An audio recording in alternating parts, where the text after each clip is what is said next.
Okay, picture a scenario we have literally all survived. You're at work, right? And you've placed a highly coveted, structurally perfect leftover sandwich in the shared office fridge. Now, this is a wildly dangerous game, I know, but you feel secure because the only other person in the break room is Dave from accounting. Now, you don't know Dave, you've certainly never vetted Dave's morals, but you have seen him by the coffee machine maybe 12 times this month. So your brain confidently whispers, Dave's a good guy, the turkey club is safe. Today, we're unpacking the hilarious and honestly slightly terrifying science of why we blindly trust people we just happen to look at a lot. I mean, seriously, why did you trust Dave? We love to walk around thinking of ourselves as these highly evolved, hyper-rational creatures, meticulously evaluating the integrity of everyone around us. But the actual data tells a much more embarrassing story. We are spectacularly lazy. Our brains are constantly, desperately looking to save energy.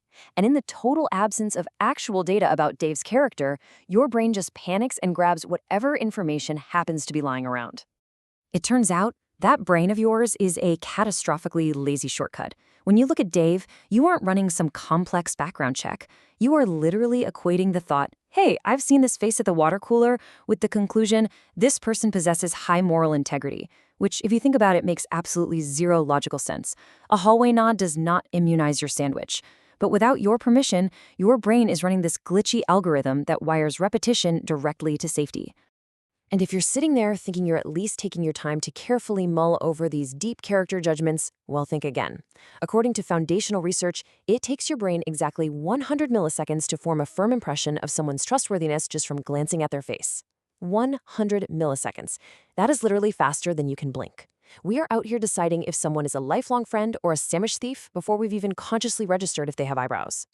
So what is this mechanism hacking your brain right now? It's called the mere exposure effect. Basically, you develop a preference for things simply because they're familiar to you. And the operative word here is mere. We aren't talking about exposure plus a delightful, deep conversation, just mere exposure. Back in the caveman days, if you saw a weird plant multiple times and it didn't kill you, your brain concluded it was safe, which is great for surviving the wilderness, but it's pretty terrible for modern life because that exact same survival mechanism now tricks you into trusting a coworker just because they exist in your peripheral vision. The godfather of this whole concept is social psychologist Robert Zajonc, who dropped a total bombshell on the field back in 1968. See, before him, scientists naturally assumed you needed a logical reason, like a reward, to actually like something. Well, Zajonc proved we are way cheaper than that. He ran these studies showing people nonsense words that looked like foreign characters, and the more often people saw a specific piece of total gibberish, the more they rated it as good. No logic, no reward, just sheer, brute force repetition, manufacturing affection right out of thin air. And honestly, it goes so much deeper than that, completely bypassing your conscious awareness altogether.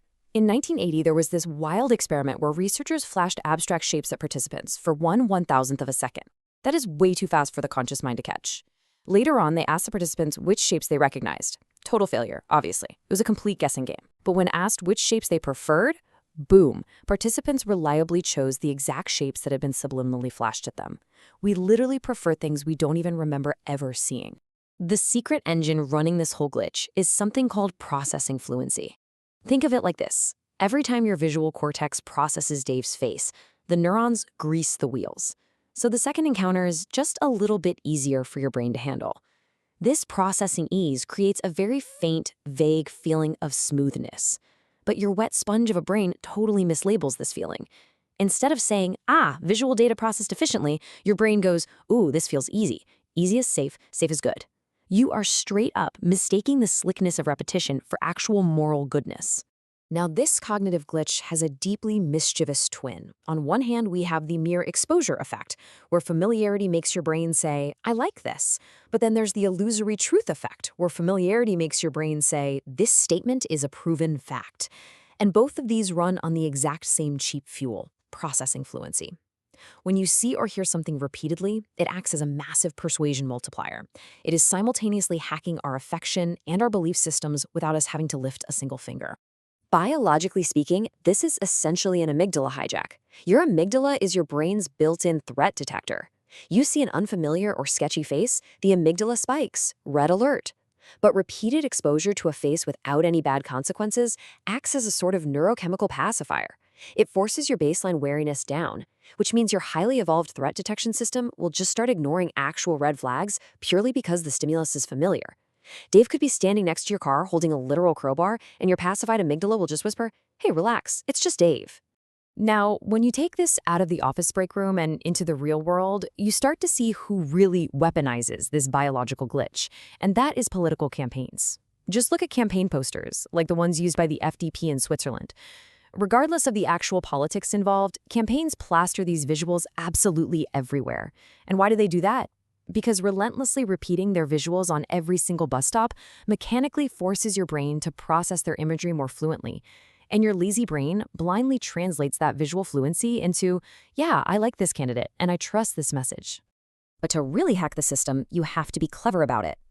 Notice how campaigns don't just print the exact same poster a million times. They place slightly different variations out in the environment. They keep the brand colors and the fonts the same, but they tweak the image or the text just a bit. Why? Well, because while our brains are lazy, they also get easily bored. They vary the presentation just enough to maintain that smooth processing fluency and build credibility without causing cognitive fatigue. It's basically a massive psychological tightrope walk. And that tightrope is important because if you fall off it, you trigger something called the boomerang effect. This hack isn't unlimited. If you repeat a message too many times, the warm fuzzies of familiarity turn into absolute hair-pulling tedium. Liking actually follows an inverted U shape.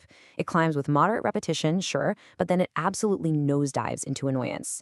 If you overexpose the brain, especially to negative political attack ads, it just pushes back, actively destroying your credibility in the process. So there is thankfully a hard limit to our gullibility. All of this brings us to a terrifying yet kind of hilarious realization. Your highly advanced evolutionary masterpiece of a human brain is fundamentally just a cheap repetition counter.